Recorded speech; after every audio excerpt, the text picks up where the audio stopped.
And this is how you pick up girls on the trail.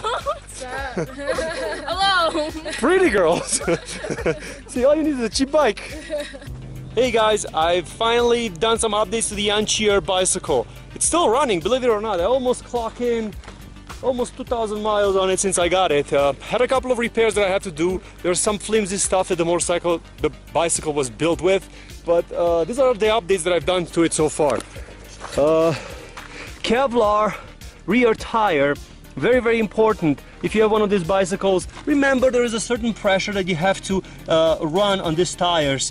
Don't be stupid like I was, and I ran under 40 psi, and I got 2 flats on both tires in one ride. So make sure that you're at least 40. I run 60 psi, so I put a new tire here. I got this one from Walmart, $18. So these are the Kevlar tires, so they're very, very pierce resistant. I only did the rear one because the rear one was really, really bad. Remember, it was from braking, it was all shot and everything, so it was flat. The front one still holds on pretty good. The front wheel, I don't really lock it up, so I put new tubes in it. I made a big mistake though. You're supposed to get the long valve tubes, and I got the short valve tubes, so the valve doesn't stick out very, very well this way, and it's very, very hard to inflate the tire. So don't make the same mistake as I did. If you buy a tube for the bike, make sure you get the one with a long valve, because this is a very thick rim and it needs a long valve to be able to accommodate the pump. Otherwise you have to find yourself a screw pump, like something that screws in and it can push the valve to actually work. I'm going to stop next a little bit higher in the mountains. I'm going to give you a couple of more updates on the bicycle. So this is that magical trail that I bought the bicycle specifically for. It's a fun trail, just needs a little bit of electric because it's some steep in some places, so a little bit of electric goes a long way on this trail. I'm gonna put it on minimum power assist. So I'm using minimum power assist, and it's gonna push me up the hill. With that being said, other updates on the bicycle. I have a cell phone holder over here, which doesn't really work off-road. It's a little bit on the bouncy side, so the phone, even though it holds it pretty good, I'm afraid I'm gonna lose it somewhere, so I don't take any risks. The odometer that I bought from eBay works really, really well. Clocks in about 1,000 miles on it since I bought it. Works with no problem whatsoever. That reminds me, let me reset it. So the odometer works really, really well. I have a front LED light, not just the one that came on the bicycle. This is the flashing one that you use in traffic so you don't die. That works really, really well. It's rechargeable. So it's rechargeable from your computer, any USB device. Comes in a kit with a little light in the back. So you have a little light in the back that flashes red so nobody runs you over. And I put a stupid light for the wheels, like one of those like lights that makes a bicycle cool at night. I got it from eBay from some guy for free as a sponsored video. I'm not very excited about it. Just a stupid thing to have. But yeah, going up the hill, no problem whatsoever, and low pedal assist. Bicycle runs great. The motor limped a little bit for a while, but now it's getting better, that's for sure. You can definitely feel the pressure in the tires. It's a lot higher than before. I'm running 60 psi, so I don't get any pinch flats. I barely made it home after I ran over a ledge that cut both my tires. I had to do some patches. It was a nightmare. So I'm glad that I read the instructions to run 60 psi in the tire. I was looking at motorcycles for grip, but bicycles don't need really the grip, so it's safer this way. Another thing is the rear motor, the hub motor broke once. I got it fixed. The magnets came off. That was a little bit annoying. I had to fix that. And it's still making some noise lately again. I'm afraid that's gonna be the weak point of this bicycle, especially because I'm sure it was designed to run in the city and maybe occasionally bring it over here to this kind of roads, but I'm constantly bringing it to this kind of roads. So 2,000 miles on this bike since I have it, maybe 700 on this kind of a terrain, took a toll on it. Wheels are still holding on strong, no bent spokes, no bent rim, nothing is really badly broke. The battery pack is still working well to the day. I think I have at least 100 charges on it, and it's working well. The only weak part is that hub motor with those little plastic gears and the magnets. I thought the plastic gears will give up first, but it looks like the magnets was the ones that are causing the most problem. They're not glued on to the side of the motor with right glue. I put super glue, I tried Gorilla Glue, but not sure how good those magnets will stay there. Another thing, tires are very weak on the bike, so if you go somewhere where it requires to have good tires, the one that come on the bike, they're not very good. They're not bad, but they're not very good. The Kevlar one, the Kevlar reinforced one that I put in the back from Goodyear, seems to be having fairly good traction, and it's a lot more pierce resistant. But you have to run your proper pressure. If you don't run the proper pressure, it won't do any good. It's still thin. It's still very thin. There are better bikes out there, no question about it. I'm definitely gonna get a much better bike later on. I'm getting a little bit pro at this thing, so a better bike in the future, maybe with a much bigger motor, will do well. So that's definitely something I'm gonna be looking into. Maybe something that doesn't have mechanical brakes but has hydraulic brakes. Those feel a little bit better. But a bigger battery backup and a bigger motor would be nice, just to have that extra oomph. For the longest time I was looking at those beach cruisers, the one with the fat tires and the electric motor. Those look pretty well. Those look pretty good too, if you ask me. One thing that broke on it, and I can't really fix, the plastic guard that you have on the outside. The guards a chain not to fall off the biggest wheel on front. That one has 3 or 4 bolts that hold it. One of them broke. So the other 3 are holding, but kind of. And that's not really holding pretty well. So that piece of plastic should have been metal. Would have lasted a lot longer. They went cheap on it. And I'll have to jimmy rig something in place. I do tell you one thing, I could definitely feel the 60 psi versus the 25, 30 I was running before. A lot more bounce here. So a little bit less traction and a little bit more bounce here. But in the same time, I don't get pinch flats, and that made my last ride miserable.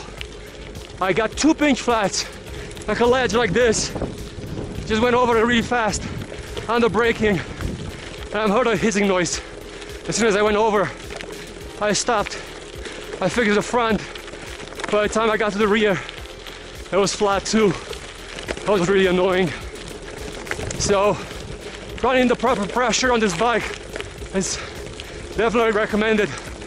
Plus, if you're riding on a good surface, it will give you better MPG or MPE, because electric. But since I left down there to here, I have almost 2.5 miles. I'm pedaling in pedal assist, low assist, no problem whatsoever. I'm having fun. If I'll have one complaint about a pedal assist, it has a sensor. If you're going over very, very rocky terrain, it cuts off the power of the motor if it feels like the wheel spins. It's weird, you wouldn't think that they put a sensor for that, but you're going some difficult stuff, and if you're in pedal assist, the power just cuts down, and then all of a sudden you feel all that stress on your feet, and then it takes about 2 seconds to figure out that now it's safe again to put the power back down, and for 2 seconds you're like struggling to pedal because the motor is a huge help. So that one is a safety feature that they built in, which I was surprised because usually these things don't have any safety features, but it's kind of annoying. I wish I could disable it. It's not 250 watt, it's not that much power to go crazy on you. So definitely a not necessarily a worth to do feature or to have. I wish there would be a button to disable it. Also, I wish there was a button to disable the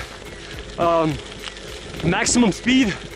This one tops off, not because of the limitation of the motor, but tops off at 20 miles an hour, 19. And that's a little bit annoying. I wish it would go like 40 if the motor can do it. Just don't limit it. The chain didn't break so far. None of the teeth of the gearbox are missing. Bearings are fine. As a bicycle, it's put together pretty well.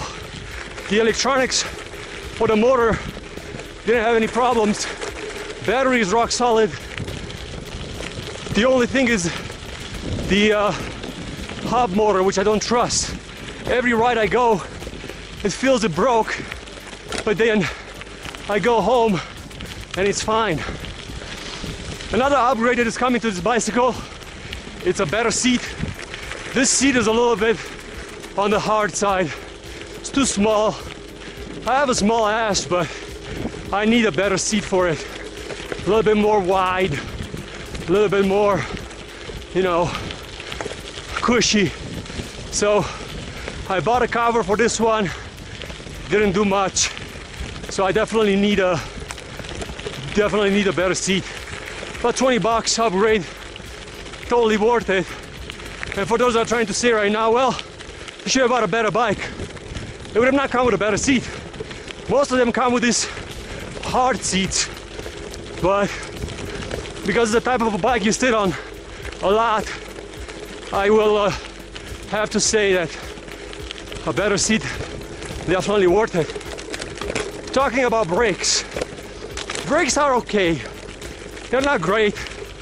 Mine have a little bit of a wobble to it, so that means that the disc is not completely even. It has a little bit of a fatter part. So when I go braking, it goes a little bit like whook, whook, whook, whook. You know, like a DJ.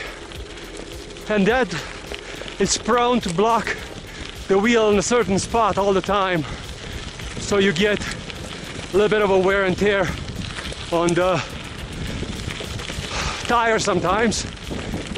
They're not too bad, and they definitely grab really well when they need to, but I wish they were a little bit more even, so the machining of the brakes was a little bit poorly done. Going back to the tires, any tire will work on it. The bicycle is not strong enough, it's not performing enough to put any crazy tires on it. Like, I've seen $50 tires with all kinds of navis and stuff, but it won't do anything.